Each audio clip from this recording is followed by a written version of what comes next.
In 1939, German crews went to war in light tanks that were barely stronger than farm tractors. Just 6 years later, they were building 180-ton land battleships that defied the laws of physics. How did German engineering go from the tiny Panzer I to the monstrous Maus in such a short time? Today, we catalog the entire timeline of insanity, from the smallest motorcycle to the largest supertank. Let's inspect the hardware. The foundation: light and medium panzers. We begin with the tracks that rolled across Europe. These vehicles evolved from training tractors into the instruments of modern mechanized warfare. Panzer I.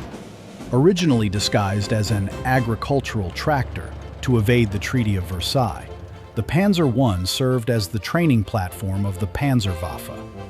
Lightly armored and armed only with twin machine guns, it was obsolete by 1939, yet pressed into combat as an emergency stopgap in Poland and France. Panzer II. Designed as an interim solution while true medium tanks were developed, the Panzer II carried a 20mm autocannon and formed the numerical core of early blitzkrieg forces. Fast but thinly armored, it was effective against infantry, but quickly outclassed and later relegated to reconnaissance roles. Panzer 35T. Captured from Czechoslovakia, the Panzer 35T offered respectable early war firepower, but suffered from an over-engineered pneumatic steering system. On the Eastern Front, frozen air lines crippled mobility, making the tank unreliable in harsh winter conditions. Panzer 38T. A superior Czech design, the Panzer 38T used a durable mechanical transmission and a 37mm gun. Though eventually obsolete as a tank, its exceptionally reliable chassis remained in production until 1945, forming the basis for Marder and Hetzer tank destroyers. Panzer III. Designed as Germany's primary tank killer, the Panzer III introduced the revolutionary three-man turret that defined modern armored warfare. Upgraded from weak 37mm guns to long-barreled 50mm cannons, it remained effective until weight limits prevented further armor improvements. Panzer IV. Originally built as an infantry support tank with a short-barreled 75mm gun, the Panzer IV evolved into the Wehrmacht's true workhorse. Rearmed with a high-velocity cannon after encountering the T-34, it became the backbone of German armored forces and stayed in production throughout the war. The heavy hitters, heavy tanks. Now we enter the realm of the big cats. These vehicles prioritized armor and firepower over mobility, designed to dominate the battlefield through sheer intimidation. Tiger I, Panzer VI. Officially designated Panzer VI, the Tiger I became the symbol of German armored power. With 100mm frontal armor and the lethal 88mm KWK-36 gun, it dominated battlefields in 1942 and created widespread Tiger phobia. However, its complex interleaved wheels trapped mud and ice, making maintenance a constant burden. VK 45.01P, Porsche Tiger. Ferdinand Porsche's failed rival to the Tiger I featured an experimental petrol-electric drive. While innovative on paper, it proved catastrophically unreliable, with engines overheating and catching fire under load. Rejected for service, its unused chassis were repurposed into the Ferdinand heavy tank destroyer, Panther, Panzer V. Developed in response to the Soviet T-34, the Panther combined sloped armor with a high-velocity 75mm gun capable of penetrating heavier targets than the Tiger I. Despite its battlefield lethality, rushed production caused chronic final drive failures, forcing crews to perform constant field repairs. Tiger II, King Tiger. The Königstiger represented the peak of German heavy tank design. Nearly 70 tons, it merged thick armor with sloped protection and mounted the devastating 88mm L-71 gun. While unmatched in firepower, it used an underpowered engine, leading to frequent mechanical breakdowns and fuel shortages. Panzer VIII, Maus. Weighing an unprecedented 188 tons, the Maus was the heaviest enclosed armored vehicle ever built. Armed with a 128mm main gun, it functioned as a mobile bunker rather than a practical tank, too heavy for bridges and logistically impossible to deploy. Only 2 prototypes were completed. The ambushers, tank destroyers. As production collapsed and resources tightened, firepower was concentrated into cheaper, turretless ambush platforms. As the war turned defensive, Germany needed cheaper, lower-profile vehicles to ambush Allied armor. These turretless hunters became the deadly spine of the late-war Wehrmacht. Panzerjäger I. The first German tank destroyer was a crude improvisation, an obsolete Panzer I chassis fitted with a Czech 47mm anti-tank gun behind a thin shield. It gave firepower to a useless platform, seeing action in France and North Africa, but offered virtually no protection to its exposed crew. Marder II. A stopgap solution built on the Panzer II chassis. Armed with the powerful 75mm PaK-40, the Marder II could destroy T-34s at range. Its tall silhouette and open fighting compartment, however, left crews vulnerable to shrapnel, weather, and return fire. Marder III. The most successful Marder variant, built on the reliable Czech 38T chassis. Early models used captured Soviet 76.2mm guns, later replaced by German 75mm cannons. Though awkward and exposed, it served effectively as a mobile anti-tank reserve until war's end. Sturmgeschütz series, Stug 3 and 4. Originally assault guns, the Stug series became Germany's most effective tank killers. Low profile, turretless, and easy to conceal, they destroyed more Allied tanks than any other German vehicle. The Stug 4 kept production alive by mounting the same superstructure on a Panzer IV chassis. Jagdpanzer 38T, Hetzer. A compact, fully enclosed tank destroyer using a widened 38T chassis. Sloped armor increased survivability, and it introduced a remote-controlled roof machine gun. Extremely cramped inside, the design sacrificed crew comfort for concealment and battlefield efficiency. Jagdpanzer IV. Designed as a low-profile replacement for the Stug, the Jagdpanzer IV used the Panzer IV chassis. Late war versions mounted the long L-70 gun, making it lethal at range. The heavy weapon caused severe nose heaviness, accelerating suspension wear, and undermining mobility in late war conditions. Jagdpanther. Often considered the finest tank destroyer of World War II, it combined the Panther's mobility with the devastating 88mm PaK-43 gun.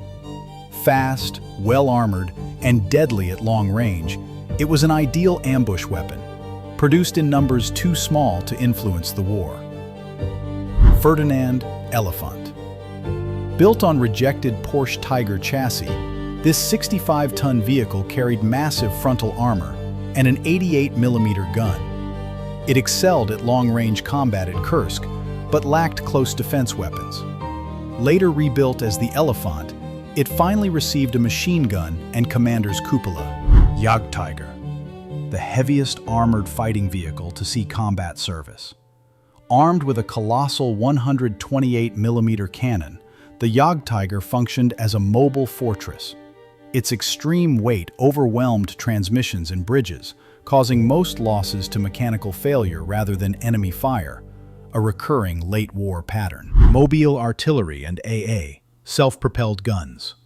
Fire support had to move as fast as the armored spearheads it was meant to protect.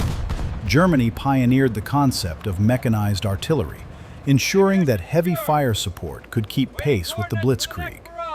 Wespe, the Wasp, an effective fusion of old and new. The Wespe mounted a 105mm field howitzer on the obsolete Panzer II chassis, providing mobile artillery support for panzer divisions.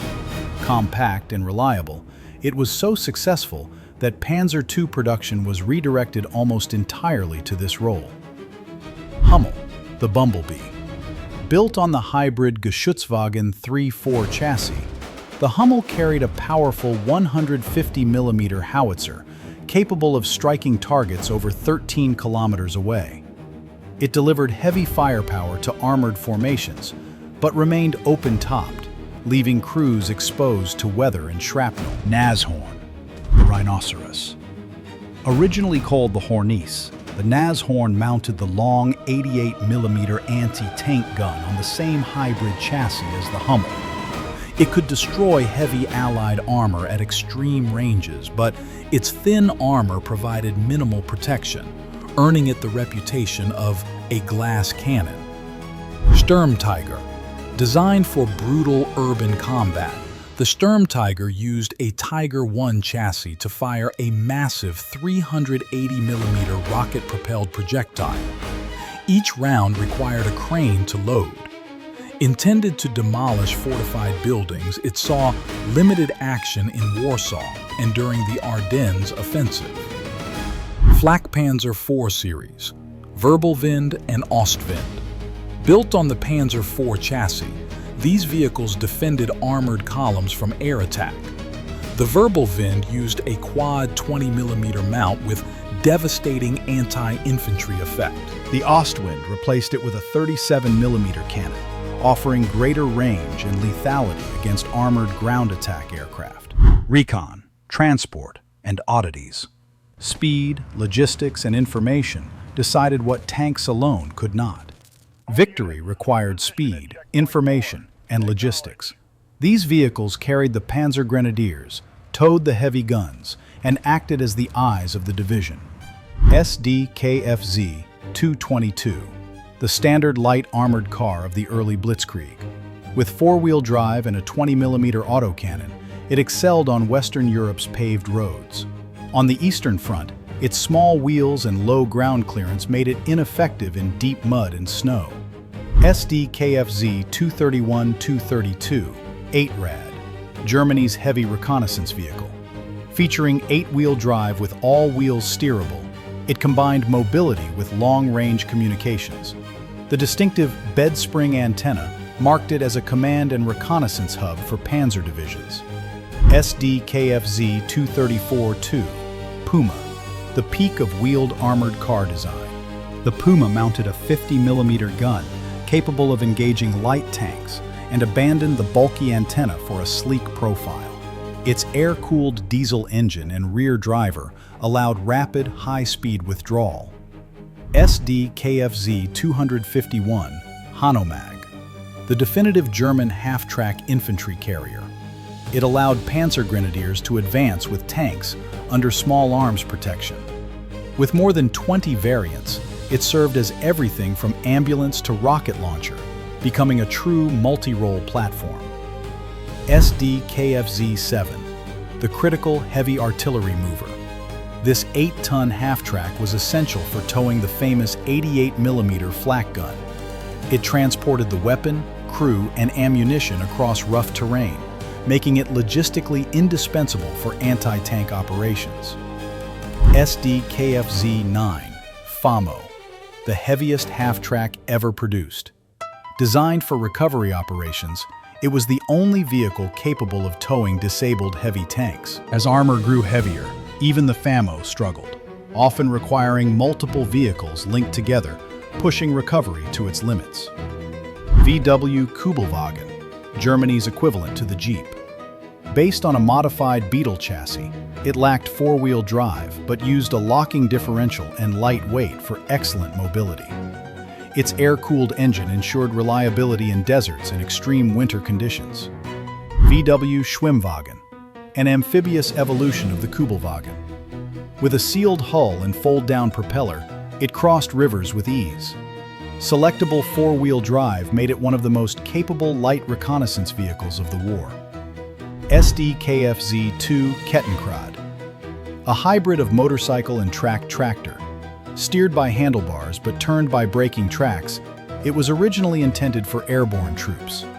Later, it found a vital role towing Me-262 jets to conserve precious aviation fuel. Goliath Tracked Mine, a remote-controlled demolition vehicle carrying up to 100 kilograms of explosives. Designed to destroy bunkers and bridges, it was innovative but fragile. Slow speed and vulnerable control cables made it unreliable under combat conditions. Landkreutzer P-1000 Ratte, a purely theoretical superweapon. This proposed 1,000-ton land cruiser would have mounted twin 280mm naval guns. Impractical, immobile, and logistically impossible, it symbolized Germany's fixation on size over strategic reality. From the mass-produced Stug to the absurd Ratte, the German arsenal was a mix of technical brilliance and logistical delusion. Here is the question for you. If you could command one of these vehicles, would you choose the reliability of the Stug 3 or the raw power of the Tiger II? Let me know in the comments below.